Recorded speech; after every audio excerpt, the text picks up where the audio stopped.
Feliz sábado, hermanos, a cada uno de ustedes. Estamos contentos de poder encontrarnos a través de este medio, ya que no podemos estar reunidos personalmente. Y quisiéramos comenzar teniendo un canto. Les invitamos a que podamos cantar juntos. Mi esposa me acompaña para cantar en esta ocasión y vamos a cantar un canto que se titula Da una sonrisa. Si tú te lo sabes, pues te invitamos para que te unas con nosotros al canto.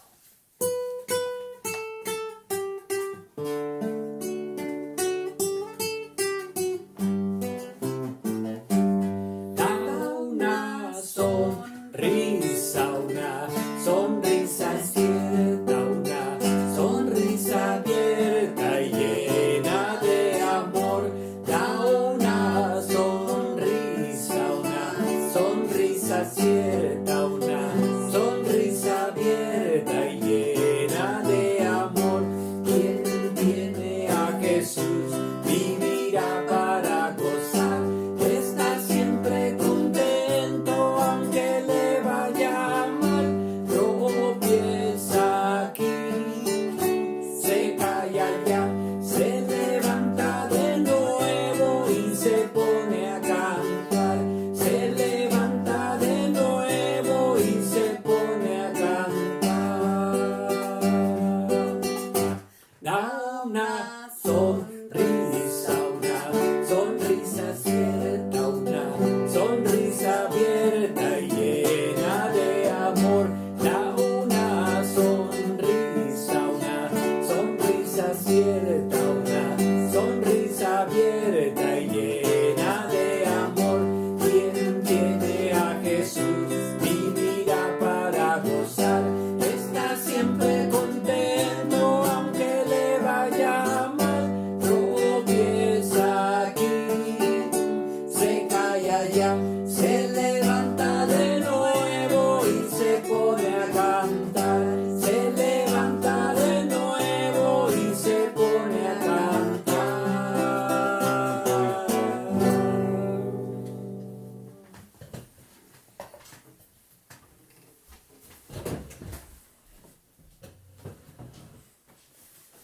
Nuevamente, hermanos, como cada sábado, bienvenidos al estudio de nuestra escuela sabática. Y hoy vamos a hablar sobre cómo Jesús interpretaba la Escritura y también cómo Jesús interpretaba la ley. Cuando hablamos acerca de estos dos conceptos, el concepto de la Escritura y el concepto de la ley, encontramos que a menudo hay bastante discrepancia entre los cristianos, tanto entre cómo entender las Escrituras y cómo entender el tema de la ley. Y vamos a notar algo interesante, porque uno de los pasajes que vamos a estudiar es Mateo capítulo 4 y Mateo capítulo 5. Cuando vamos al Evangelio de Mateo y vamos al capítulo 4, ahí encontramos la forma en que Jesús utilizaba las Sagradas Escrituras. Y cuando vamos a Mateo capítulo 5, encontramos la forma en que Jesús interpreta la ley. Siempre que nosotros hablamos acerca de cómo aplicar la Escritura, vamos a encontrar seguramente este mismo cuadro que encontramos aquí en Mateo capítulo 4. ¿Y cuál es el cuadro que encontramos en este capítulo? Nada menos que la forma en que Satanás, que en aquel momento se había presentado como un ángel de luz, aplica la Escritura. Y la forma en que Jesús aplica la Escritura. Ahora, hay una gran diferencia cuando nosotros consideramos la forma en que Satanás aplica la Escritura y la forma en que Jesús la aplica. ¿Cuál es la diferencia?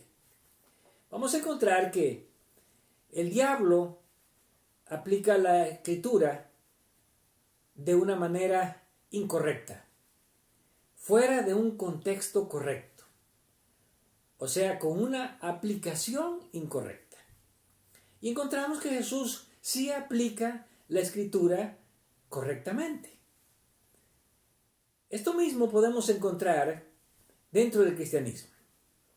A menudo encontramos cristianos que citan la escritura, pero con un sentido equivocado. Y eso es interesante porque creemos que por el hecho de citar la escritura ya tiene que ser válida la forma en que nosotros o el sentido en que nosotros lo estamos entendiendo. Y en este pasaje nosotros encontramos que no siempre cuando los cristianos citamos la escritura le estamos dando el sentido o la aplicación correcta a la escritura. Y aquí tenemos en este cuadro las siguientes declaraciones.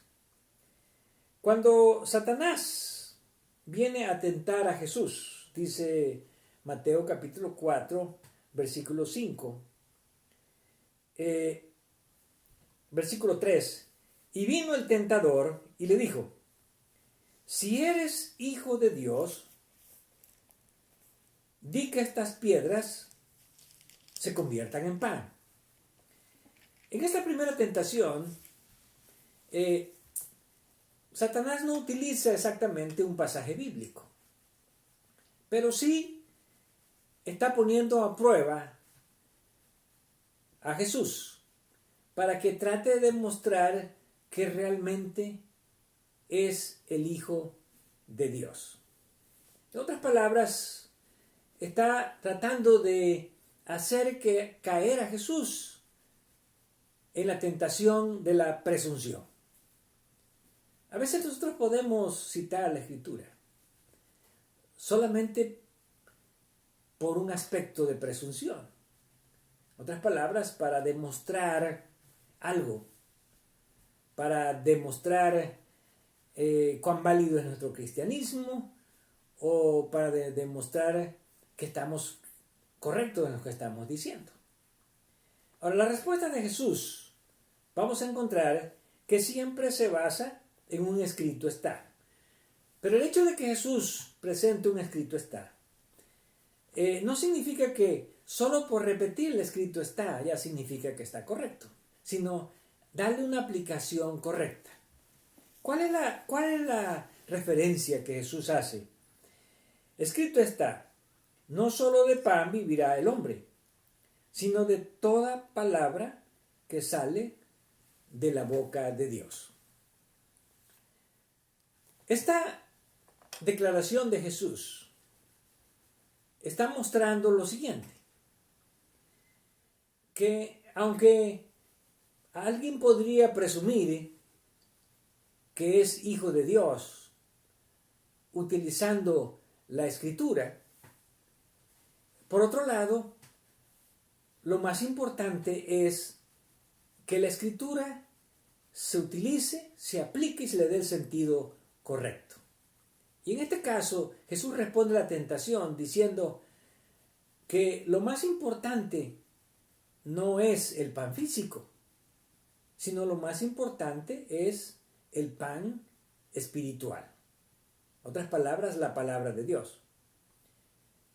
Con esto Jesús da a entender que a menudo el querer satisfacer una necesidad física nos podría llevar a usar incorrectamente la palabra de Dios.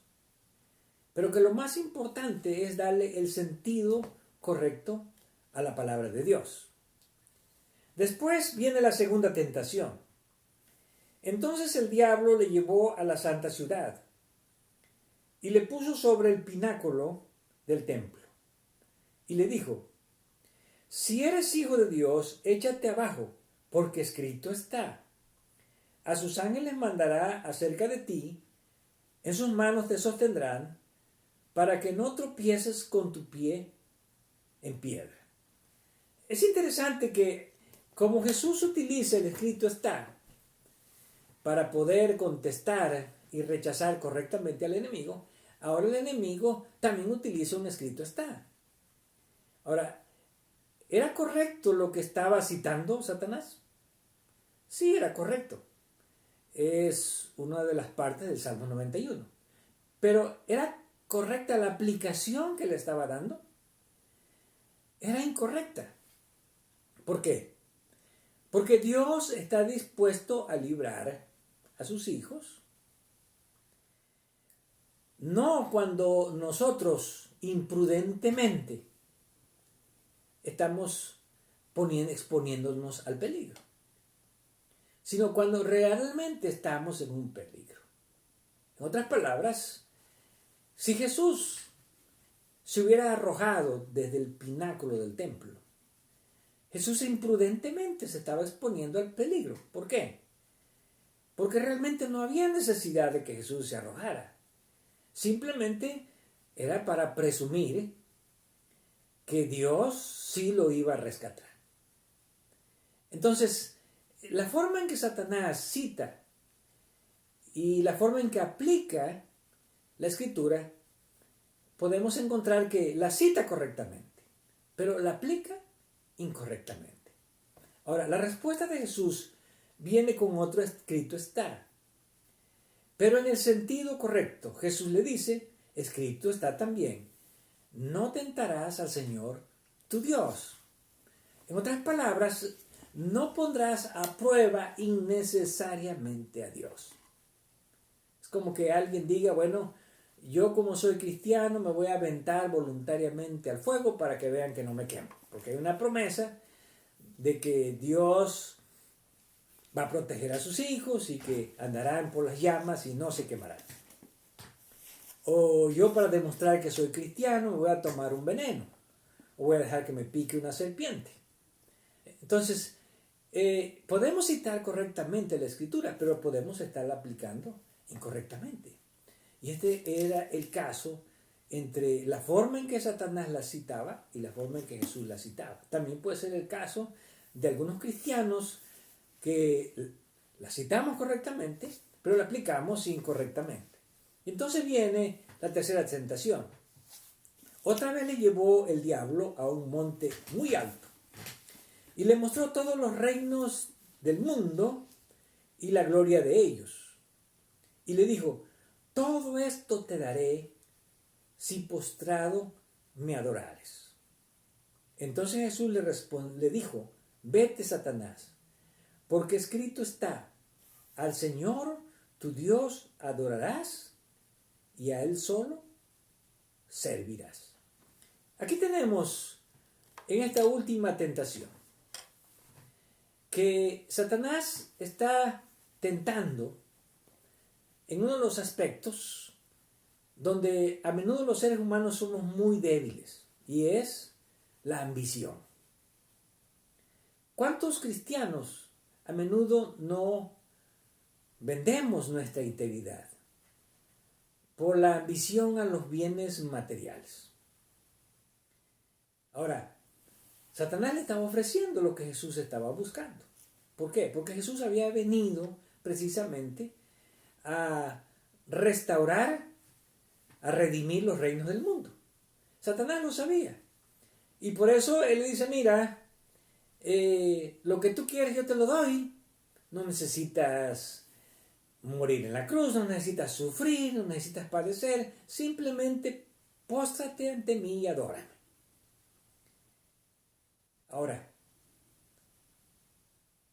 era una manera aparentemente muy simple, pero era una forma en que Satanás sabía que el plan de salvación sería un fracaso, y Jesús lo sabía. Por eso la respuesta de Jesús es, al Señor tu Dios adorarás y a Él solo servirás. Escrito está. ¿Qué significa esto?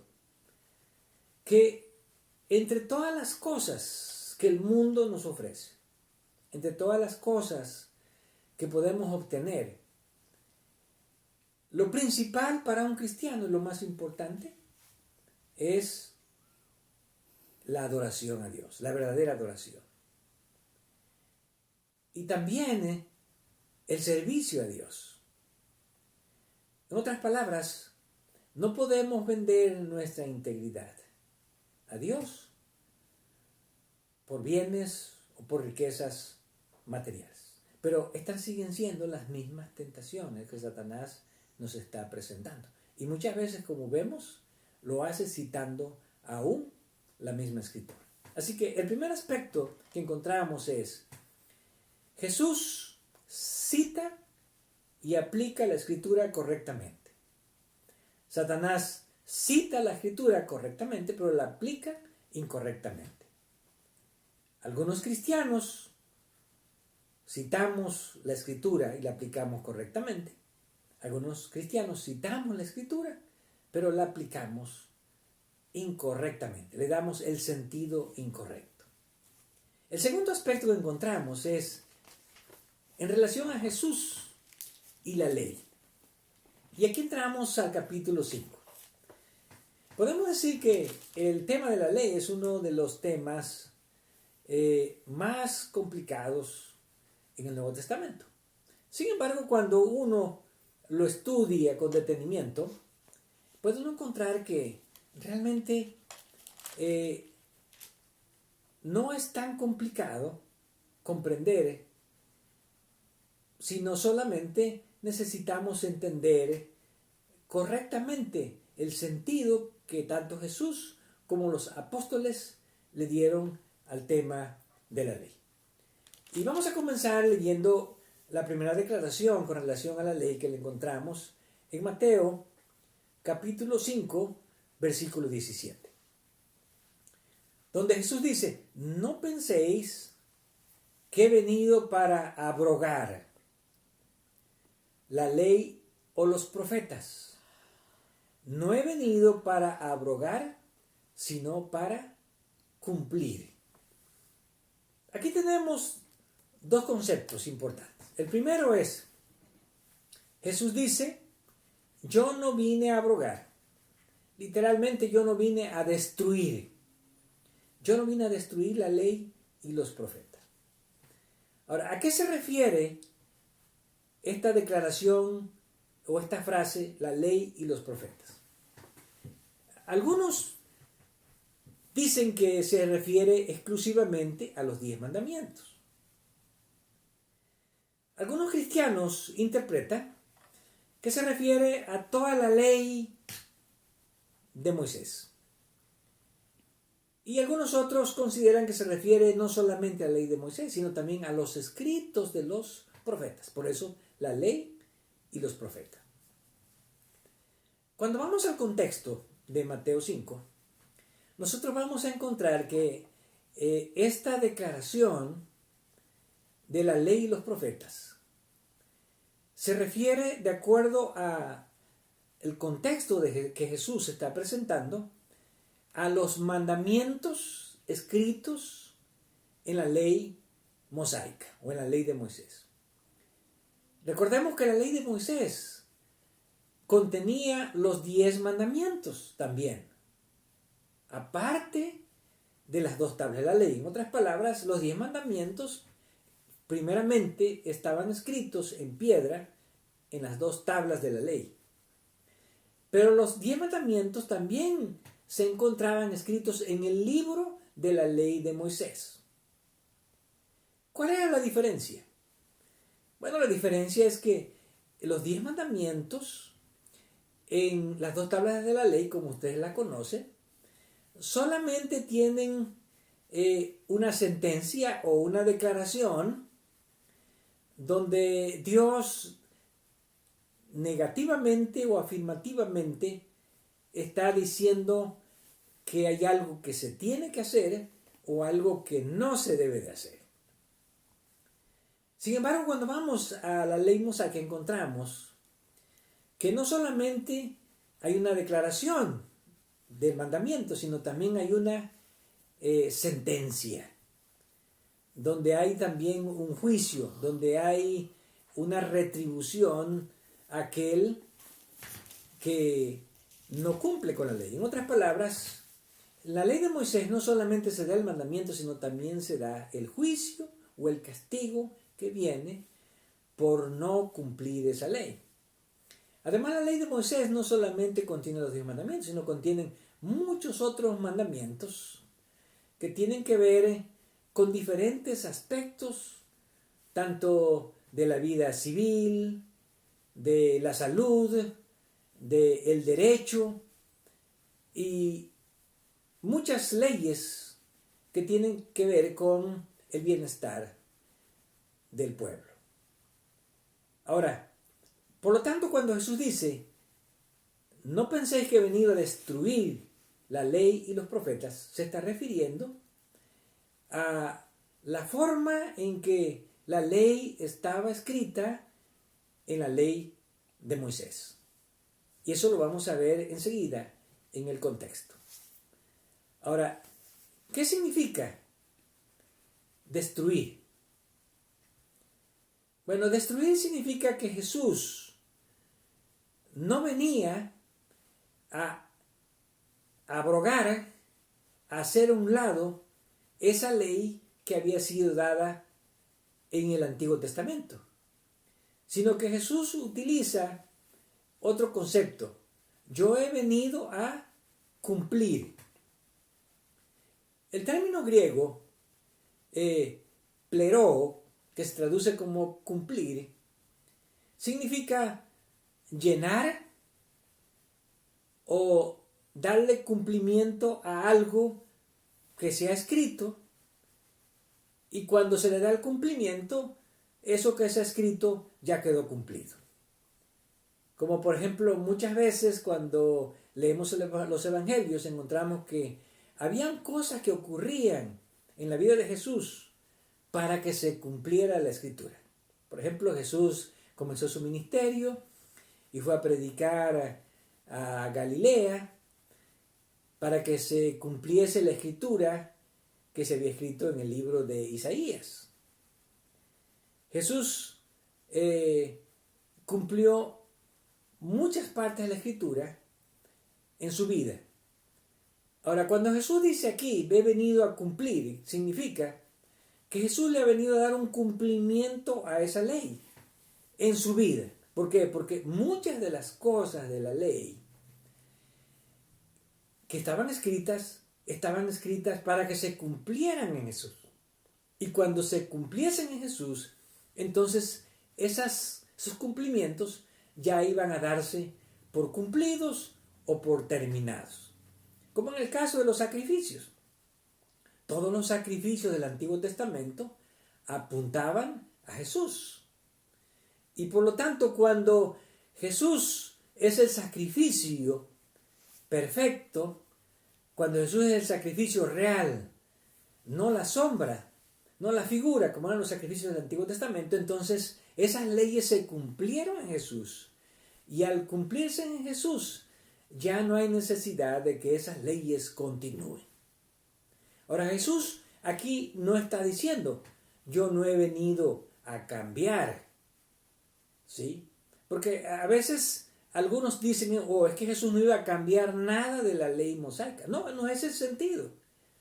Jesús dice, yo vine a darle el cumplimiento.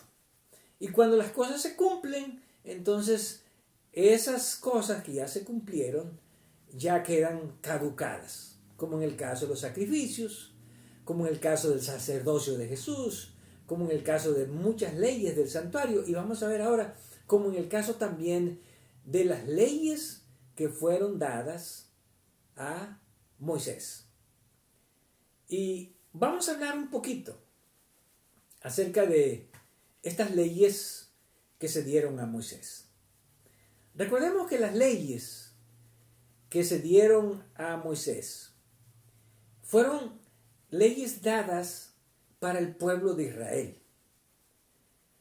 Y fueron leyes que Dios dio específicamente para que rigieran la nación de Israel desde el tiempo de Moisés.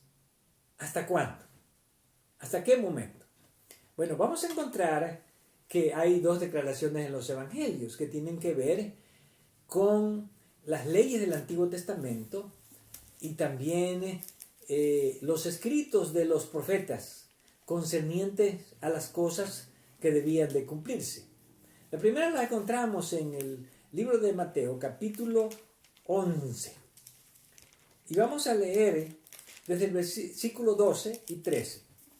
Desde los días de Juan el Bautista hasta ahora, el reino de los cielos sufre violencia y los violentos lo arrebatan.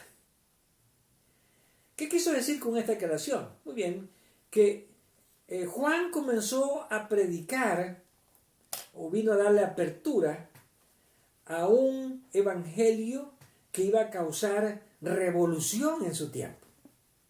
En otras palabras, el evangelio de Jesús no estaba en acorde, no iba a estar en acorde con el criterio, con las formas de interpretación de la Escritura en el tiempo de Jesús. Ahora, Jesús tenía que darle a la ley un cumplimiento con una nueva perspectiva. Un cumplimiento con la perspectiva de que ahora Él era el que estaba anunciado tanto en la ley de Moisés como en los profetas, y Él le venía a dar el cumplimiento. Ahora, el versículo 13 dice: porque todos los profetas y la ley profetizaron hasta Juan.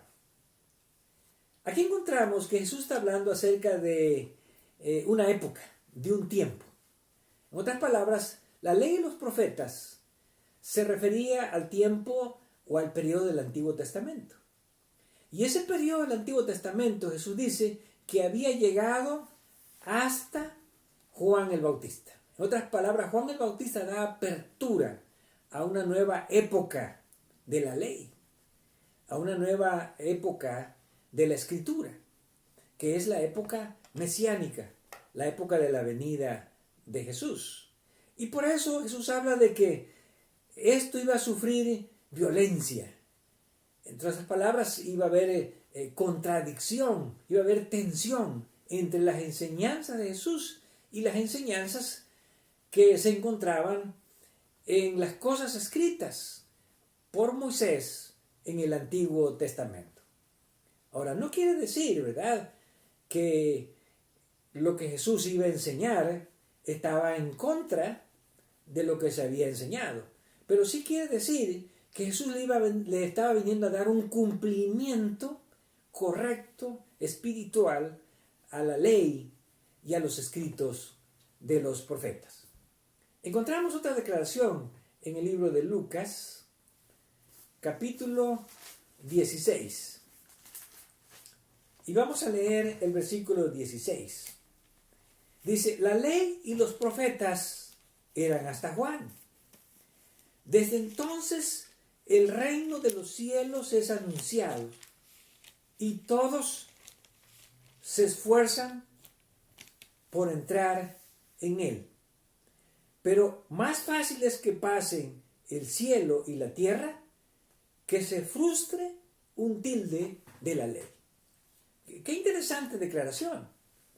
Si no entendemos correctamente esta declaración, podemos creer, bueno, Jesús está diciendo que ni siquiera un acento o una coma o un tilde de la ley podía ser cambiado. Bueno, Jesús dice que eso es correcto, pero Jesús está refiriendo al hecho de que es más fácil que pasen el cielo y la tierra a que se cambie una jota, como dice el texto griego, o una iota, o un tilde de la ley. ¿Por qué?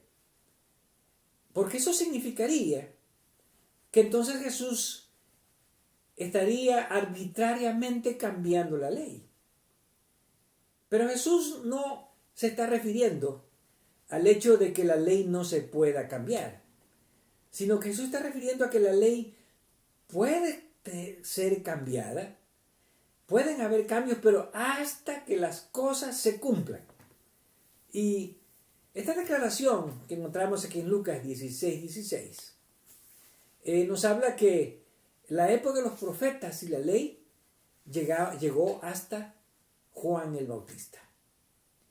Y entonces ahí comienza una nueva época, que es la época del reino de los cielos. Ahora, ¿cómo entendemos que los cambios sí se podrían realizar, pero solo hasta que todo se hubiese cumplido?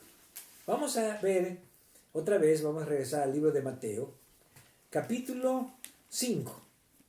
Y vamos a leer el siguiente versículo al 17, donde Jesús dice: no penséis que he venido para abrogar la ley o los profetas. No he venido para abrogar, sino para cumplir. Y dice el 18: porque de cierto os digo, que hasta que pasen el cielo y la tierra, ni una jota, ni una tilde pasará de la ley, hasta que todo se haya cumplido. Aquí encontramos la respuesta. ¿Cuándo se pueden cambiar las cosas? Cuando todo encuentre su cumplimiento. En otras palabras, Jesús vino a decir: nada de la ley, ni un tilde, ni una jota se va a cambiar sin que haya un cumplimiento. Pero cuando haya un cumplimiento, entonces las cosas pueden cambiar. Y el cumplimiento, ¿quién se lo estaba viniendo a dar? Jesús. Por eso dice: yo he venido a darle el cumplimiento. Yo he venido a darle, a llenar esa parte para que quede llena y entonces se puedan realizar los cambios. Ahora, hasta que perezca el cielo y la tierra, ¿cómo debemos nosotros de entender esa expresión? Bueno, algunos creen que se está refiriendo aquí, ¿verdad?, al fin del mundo. Pero es una expresión, si vamos al libro de Lucas, capítulo 16, versículo 17, que es una expresión de imposibilidad de algo antes que se cumpla. Y no exactamente se refiere al fin del mundo. Dice Lucas 16, 17, porque más fácil es que pase el cielo y la tierra que se frustre una tilde de la ley. Creo que ahí está claro. Eso está hablando, es más fácil que se termine el cielo y la tierra a que se frustre o a que se cambie un tilde de la ley, sino hasta que todo sea cumplido. El griego dice hasta que todo llegue a ser, hasta que todo llegue a ocurrir. Así que el primer concepto que debemos entender acerca de la ley es que Jesús no está diciendo que la ley no puede ser cambiada. Jesús está diciendo que Él no viene a destruirla. En otras palabras, a quitarla arbitrariamente. Jesús lo que está diciendo que Él le viene a dar el cumplimiento a esa ley, y cuando Él le dé el cumplimiento a la ley, entonces el cumplimiento que Él está dando, eso viene a constituirse en el nuevo principio o en el nuevo establecimiento de la ley. Y vamos a ver más adelante, en nuestros siguientes estudios, de cómo Jesús genera estos cambios a la ley de Moisés. Porque alguien puede decir: no, Jesús no vino a hacer ningún cambio. Pero cuando leemos el capítulo 5 de Mateo encontramos dos cosas. Jesús le da el verdadero sentido espiritual a la ley en el tiempo mesiánico, en su tiempo, o Jesús hace el cambio apropiado para el tiempo mesiánico. Bueno, que Dios nos ayude a comprender, y no solamente a aprender y a citar la Escritura, sino a aplicarla y a darle el sentido correcto.